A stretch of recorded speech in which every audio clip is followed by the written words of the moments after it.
मित्रों का मेरे इस YouTube चैनल पर स्वागत है।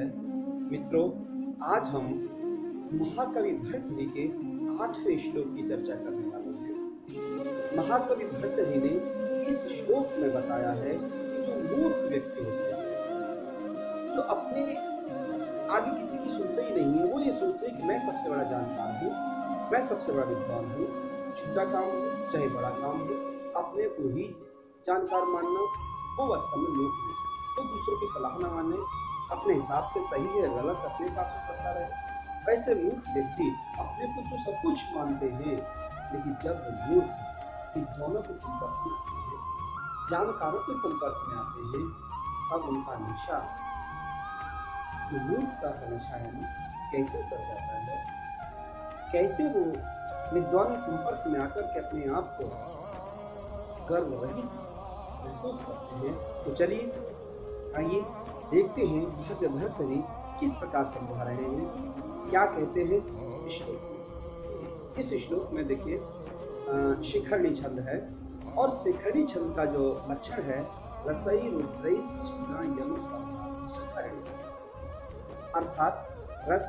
इस संसार में 6 प्रकार के रस हैं, तो छठे यानी इस श्लोक के प्रत्येक चरण में 6ठे अक्षर पर यति होगा। रुद्र जिनकी संख्या 11 बताई गई है, और उन अर्थात 11 अक्षर पर यति, यानी कि 6ठे अक्षर पर एक चरण के जो चरण है आपका, उसमें 6ठे अक्षर पर यति और 11वें अक्षर पर। चलिए शुरू करते हैं। क्या लिखा है भर्तृहरि ने? यदा किंचित् चक्योऽहं द्वीप इव मदान्धः सम्भवम् तदा सर्वज्ञोऽस्मि यद्वदबलिप्तं मनः। यदा किंचित् बुद्धजन सकाशादवगतं तदा मूर्खोऽस्मीति स्वरैव मदो मे व्यपगतः। पुनः एक बार पश्यतु। यदा किंचिदज्ञोऽहं द्वीप इव मदान्धः सम्भवम् तदा सर्वज्ञोऽस्मि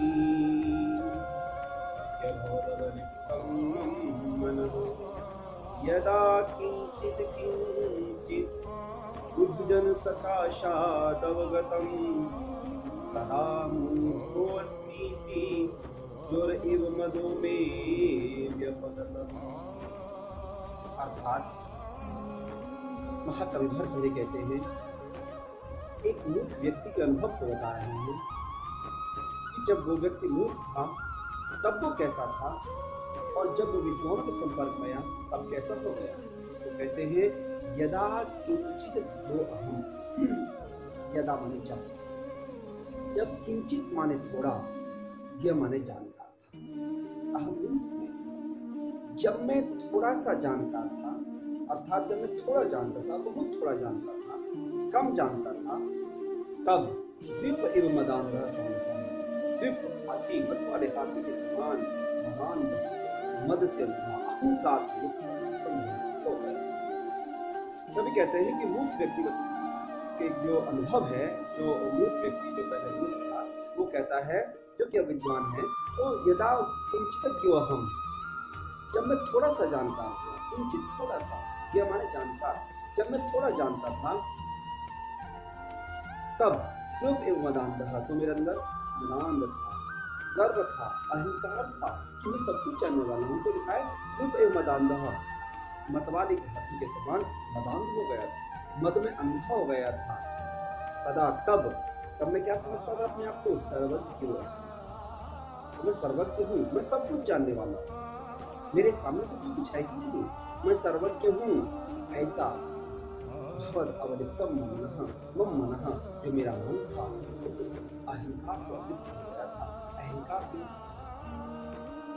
तभी कहते हैं कि एक मूर्ख व्यक्ति बता रहा है, अपने अनुभव को बता रहा है कि जब मैं मूर्ख था, यदा किंचित क्यों हम, जब मैं थोड़ा सा जानकार था, तब मत वाले हाथी के समान, द्वीप एवं द्वीप हाथी, गजराज के समान हाथी में मदान्ध हो गया था, अर्थात अहंकार से युक्त हो गया था और मैं ये सोचता था क्या सर्वज्ञ अस्मि, मैं सर्वज्ञ हूँ, मैं सब कुछ जानने वाला हूँ। ऐसा मेरा मन आवृत्त हो गया था, युक्त हो गया था। मैं अपने आप को समझता ही नहीं था। मैं ये सोचता था मत वाले हाथी के समान कि मैं ही सब कुछ जानता हूँ, मैं ही सब कुछ करता हूँ, मैं मतलब सब कुछ जानने वाला हूँ, ऑल इन वन मैं ही हूँ। किंतु आगे क्या लिखा देखिए कितना सुंदर है। किंचित किंचित यदा, यदा माने जब, किंचित किंचित जब मैं थोड़ा थोड़ा धीरे धीरे कहाँ बुद्धजन सदा साधकम, जब मैं विद्वानों के, बुद्धजन माने विद्वानों के, विद्वान लोगों के पास गया, करीब गया, उनके सन्निकट गया।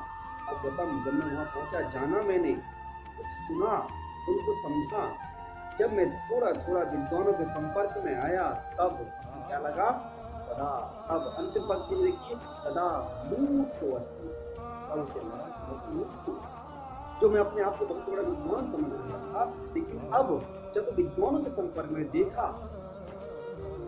तब उसे महसूस हुआ तदा मूढ़ो अस्मीति, मैं तो मूढ़ हूँ।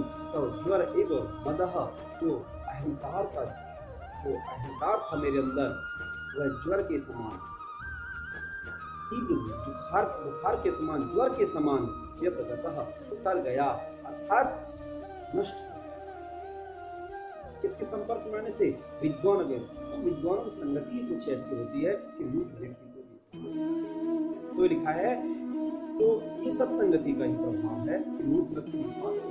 तो क्या लिखता है, क्या कहते हैं, यदा किंचित किंचित ज्ञोहम द्युत्तमदान्धः संभवम, अर्थात जब मैं थोड़ा सा जानता था, थोड़ा सा जानता था, तब मत वाले हाथी के समान मदान्ध हो गया, गर्वीला हो गया, अहंकार से युक्त हो गया था। तब मैं अपने आप को समझता था क्या, तदा सर्वज्ञ, तब मैं अपने आप को सर्वज्ञ समझता। आज भी संसार में लोग ऐसे ही नहीं, अपने आप को सब कुछ सर्वज्ञ समझते हैं। छोटा काम, बड़ा काम, हर काम को सोचते हैं कि मैं ही कर सकता हूँ, मैं ही जानता हूँ, मेरे हिसाब से होना चाहिए। गलत। क्योंकि जब विद्वानों का संपर्क नहीं होता तब तो हमें हमेशा विद्वानों की संगति करनी चाहिए, अच्छे लोगों की संगति करनी चाहिए। वही लिखा है क्या, यदा, पुनः देखिए पहले चरण में, पहली पंक्ति में, यदा किंचिदज्ञोऽहम्, यदा माने जब, किंचित माने थोड़ा, क्या माने जानता, जब मैं थोड़ा सा जानता था, द्विपदमदान्धः, तो मत वाले हाथी के समान, वाले हाथी के समान हो गया, अपने अहंकार में अंधा हो गया था। तदा तब सर्वज्ञ अस्मीति, मैं सब कुछ जानता हूँ, मैं सर्वज्ञ हूँ। अब अर्थात मेरा ऐसा मेरा मुताबिक हो गया था कि मैं सब कुछ जानता हूँ, मुझसे ज्यादा कोई नहीं जानता है, ऐसा मेरा था। किंतु यदा किंचित किंचित, किंतु जब मैं किंचित किंचित थोड़ा थोड़ा, जब मैं धीरे धीरे थोड़ा थोड़ा बुद्धि सका साधवतम, जब विद्वानों के संपर्क में आया, जब विद्वानों का विद्वानों के सन्निकट गया, तब तदा माने अंतिम चरण में देखिए, तदा मूढ़ अस्मि, मैं तो मूढ़ हूँ, मैं तो मूढ़ हूँ, मूढ़ हूँ। ज्वर एवं मद में जो मेरे अंदर मद था, अहंकार था, घमंड था कि मैं ही सब कुछ जानने वाला हूँ, वह अहंकार और घमंड नष्ट हो गया, उतर गया, गया। मुझे विद्वानों के संपर्क में आने से सद्गति प्राप्त हुई।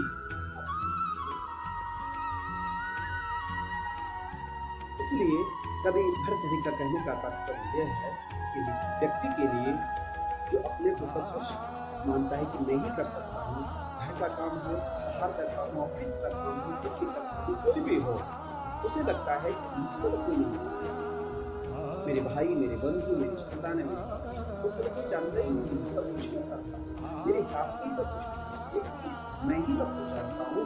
ये जो अहंकार है, ये सर्वज्ञता का भाव है, ये गलत है। कभी का तात्पर्य ये है कि व्यक्ति को विद्वानों के संपर्क में रहना चाहिए, विद्वानों की संगति करनी चाहिए, जिससे कि वो भी होता है। अतः इसे कभी भी अधिकार, यानी कि अपना कहना चाहिए कि अपने हिसाब से हर काम करने में प्रयास नहीं, बल्कि दूसरों की संगति अर्थात दूसरों के सानिध्य में रह करके ही उसे प्रतिकार करना चाहिए। तो उम्मीद है कि इस श्लोक का कुछ भाव मैंने समझाने की कोशिश की है, मैंने व्याख्या करने की कोशिश की है, तो हो सकता है कुछ भाव समझ में आया हो। यही तो धन्यवाद। फिर अगले वीडियो के लिए। हाँ, अगर मेरे चैनल को सब्सक्राइब नहीं किया है तो प्लीज़ मेरे चैनल को संस्कृत चंदन प्रवाह चैनल को सब्सक्राइब करिएगा, और मैं प्रयास करूँगा कि इसी तरह से आपके लिए कोशिश करता रहूँगा कि अच्छे वीडियो मिलकर। थैंक यू, धन्यवाद।